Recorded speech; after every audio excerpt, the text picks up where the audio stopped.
2 years ago, when I first went to Medjugorje, as I did said in a few videos, wasn't very pro this experience, because at the time having been through different things in the church, you tend to be skeptical. And one of the videos that most impacted me at the time was the Dominican priest Father Leon explaining some of the earlier messages that had been confusing. And in one of his messages, he quoted St. Thomas Aquinas saying, "Quid recipitur ad modum recipientis recipitur." Whatever is received according to the condition of the receiver. And he made an excellent analysis of Medjugorje, of the messages, the seers, and so forth. I mean, it knitted everything together very, very clearly. And I don't know if Father Leon understands, but in a way, he's knitting together Medjugorje and Our Lady of Quebec. He knitted, like, you could apply the two apparitions. You could overlap them in many ways, because both are Our Lady arriving to warn us. I mean, in Quebec, one of the seers herself is slaughtered, and Our Lady is warning. When that phrase that was used, the Father used, there's an Italian priest, Father Gabriele Ruschini, when he's talking about Maria Valtorta, he uses the same principle, really, from St. Thomas Aquinas. And he says, "It is necessary to keep in mind that a revelation may be authentic, in other words, true in its substance, but false in other aspects. This is mainly due to the seers' unconscious mixing of their own human and natural activity with God's divine and supernatural action. This happens especially in revelations written by people with extraordinarily lively imaginations. As a result of such infiltration, it may happen that private revelations will contain errors from the point of view of physical sciences, historical disciplines, or theological ideas, prejudices, and systems." And then Ruschini quotes this, for example: "For instance, some Dominican and Franciscan mystics conform themselves respectively to Thomistic or Scotist systems of revelations. Pope Benedict XIV analysed an ecstasy of St. Catherine of Siena, a Dominican, in which the Blessed Virgin would have told her that she was not conceived without the stain of original sin, in accordance with Thomistic theory." St. Catherine of Siena, for example, lived a century after St. Dominic, 1300s, and there was a big discussion between Franciscan and Dominicans in that era on the Immaculate Conception, with people divided on that theological discussion at the time. That doesn't mean Catherine Siena was a heretic. It just places her in an era, a time of the church. And, Medjugorje at the moment is placed in an era and a time of the church. As many people have known, the Nugent family, my family from Delvin, was heavily involved in the Illyrian movement in the 1800s. There's a painting in Zagreb of Albert Nugent riding a horse into Zagreb. He is the son of Lavelle Nugent, and they were a family very connected to Croatia. You have the Nugent Walk going between the different places where they lived. And it's just interesting to see their perspective, to read history, family history, which, you're placed where you're placed. You don't decide your family. You have to, but the time that they lived was an interesting time. And at the time, Lavelle Nugent wanted to found a Franciscan village in Croatia. He heavily involved with the church at the time, but sadly the Hungarians, the Habsburgs, weren't too happy with the Nugent involvement in the Illyrian movement, and there was opposition to that, which people can understand from a historical point of view. But as you look at the history of Croatia, and you look at the history of that region, you can't help be struck when Our Lady of Medjugorje comes, when she came. Because, we often think of that phrase, quid crit recipitur, ad modum recipientis recipitur. We're looking at it from a point of view of the people receiving the message. Who are these seers in Medjugorje receiving that message? You also have to look at where it's being received, when it's being received, why it's being received. There's so much focus on the seers. Hold on. Widen your picture, widen your view. The church needs to widen its view on Medjugorje, and not, you're focusing on a village, you're focusing on certain people that receive the message. Widen your view. And when you widen your view, you see that it's a very important apparition for the church. It really is.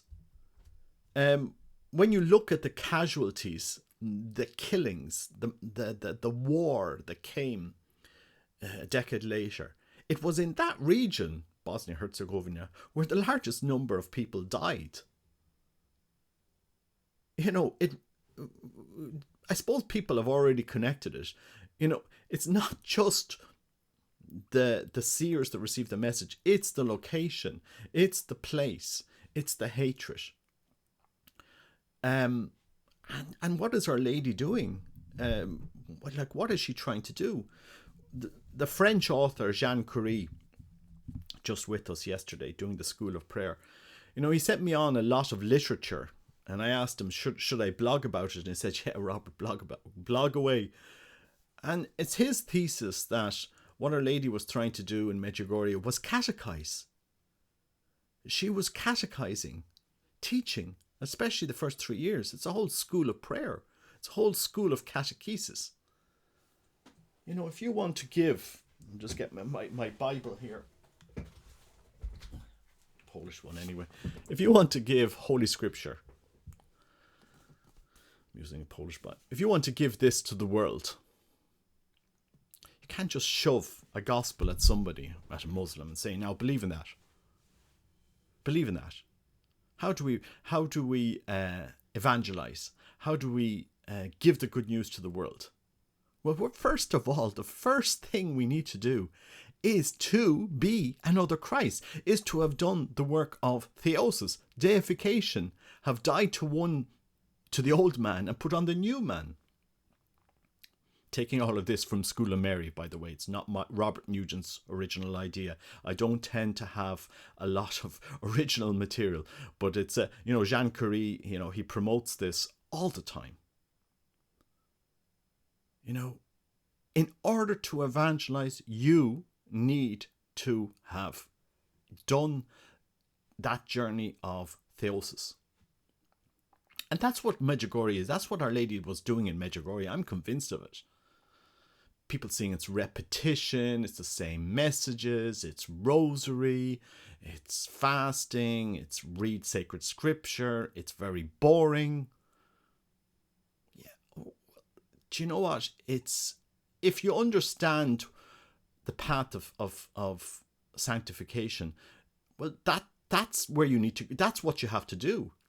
It's not all glamorous. Do you know what I mean? The path of theosis isn't a glamour path. It's a path of death, in the sense that you need to follow Christ. At the end of the day, this great figure, the Word who became flesh, died on a cross. Died. That's what he did. And nobody was expecting that. They thought he'd be a great king. They thought, he would liberate them. He would, they had all of these expectations. And there he goes and he dies on a cross and resurrects. And Our Lady is, in a sense, echoing the gospel. She's saying, follow my son.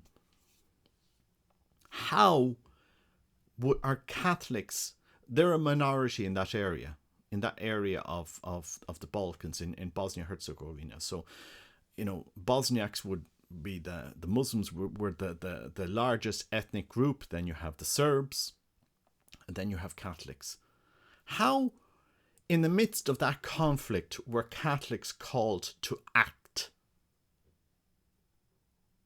When Our Lady is coming and saying, I'm the Queen of Peace. Mir, mir, mir. Same word in most Slavic languages, except Polish, which would be pokój. But in Russian, in Serbian, I'm sure it's the same. It's the same word. Mir, mir, mir. Peace, peace, peace. And she's giving a roadmap for evangelization. Dan Burke, he did a video once, and he said, love builds a bridge across which truth can pass. Love builds a bridge. If you don't love somebody first, you can't evangelize. You can't give a gospel. And sometimes the world calls us to act the same way. Well, they hate us, we hate them. No, they hate us, we love them. What did Christ ask us to do? Love your enemies. What's Our Lady in Medjugorje says? Read sacred scripture. Read the Gospels. Like if you stand back, and look at when the apparitions are happening, who the apparitions are happening to, where the apparitions are happening, all of this, the picture is very clear and very stark at the same time. It's the exact same as Kibeho. It is. And we're just stupid. I think Catholics sometimes, we're just stupid. We don't want to listen. We're called to a higher calling. We're called to follow Christ. We're not called to be part of the same cycle of violence of this world, of division, of hatred. We will never preach the gospel hating people. And sometimes people, we forget the virtue of patience when trying to give this truth to the world. I want to do it now, and they're not converted now, and why, I'm absolutely convinced if people lived what Our Lady is asking in Medjugorje, if the world lived that, it would be absolutely transformed. Jean Curie, he sent me on and messaged me on a whole list of quotes from Medjugorje as regards to prayer of the heart, where Our Lady is asking. It's a whole catechesis. That's what he's seeing in Medjugorje. It's a whole catechesis for the church. Are we using it? I really ask, especially those that don't believe in Medjugorje, look at the whole picture of what is happening there. Look at what Our Lady was trying to do. She was trying to save 100,000 people. And you think about it. She was trying to save 100,000 people dying. What if every Catholic, even though they're a small percentage of the population, what if every Catholic had union with Christ, was another Christ, was that force of love? What could have happened? When you think about it, if we are other Christ, what could we do in this world? In the midst of this crisis that we face in the world and in the church, there is a mission after the crisis. What happens after this crisis? Where's our theology going? Where's the church heading? Without union with Christ, there is no other solution. It should be the top number one spoken about mission of the church, to teach, preach, give us, show us, lead us to that hidden path. That's not my idea, by the way. That's how Jean Correa has taught us. Spoken about, written. It's all for free. He's put it on his blog. He's put it on his website. School of Mary's published it. Get it out there.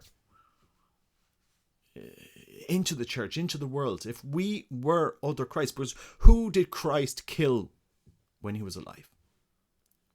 Who did Christ hate?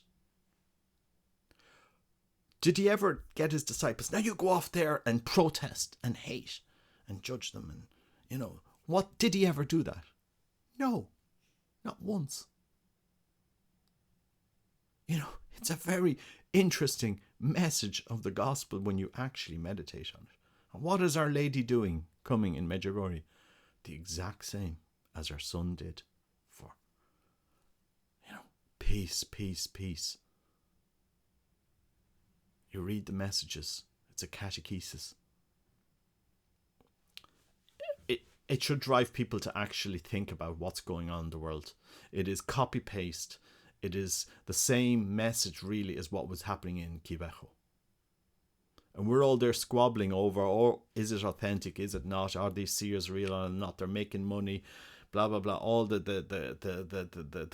debate and the stuff. And Our Lady says, hey, guys, hey, hold on a second. You do realise that there's 100,000 people going to die in this region. You know, she didn't come and frighten the children. You know, or frighten the population. She just came, wake yous up. There's a slaughter coming. If it happened it happened in Catechesis, and Our Lady's been warning us for, the last 200 years since the miraculous medal. Are we so blind now, or so stupid that we won't listen to her when she warns us? Are we going to continue on, be blind? I really do think it's a wake-up call for the church. You know, the church has one mission, to give us Christ. And that is it. That is the only mission of the church, is to help us on that path of union with God, theosis, deification. Transformation should be a dogma. The dogma of the transformation. That is what the church is here to do. To transform. Help us to be transformed into Christ. Know Christ. Or what else is the mission of the church? Otherwise it's just a human organization. It's just a philosophy, a theory. It's an encounter. And what do we do when we encounter Christ? We act like, or should act like him. We'll always have failings, but that's my theory, my thesis on this. As I said, I absolutely do believe that Our Lady gave a message in Medjugorje and continues to do so. She's doing it for a reason. People are blind, you're not listening. It's not just the village, it's the world. It's not just that place. Look beyond it. You know, when you look at what was coming, you can't just ignore it. You know, 200 years. It's 200 years of history in that region that you know has been written. You know, with my family there, I'm just, you know, from Lavelle Nugent to Albert Nugent to Annie Nugent, who died in the early 1940s before communism. You know, they understood the region. They understood the complexities.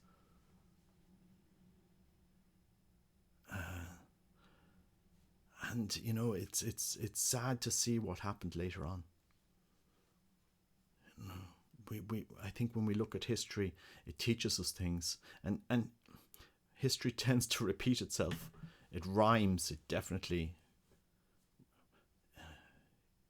So that's why I'm asking people to really be careful at this moment in time in the history of the church and of the world. The bigger picture, what we're in a world that's confused.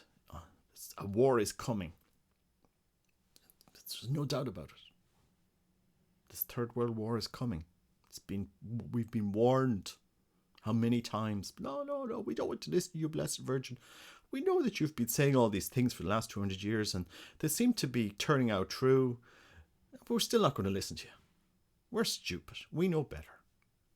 We can do things better. That's the lie of Satan. That's Satan for you. He knows better than God. The solution is Christ. But we seem... the greatest evangelizer for at the moment in the church is our Blessed Mother. In the midst of this confusion.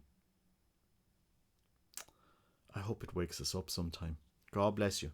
Take care. Bye bye.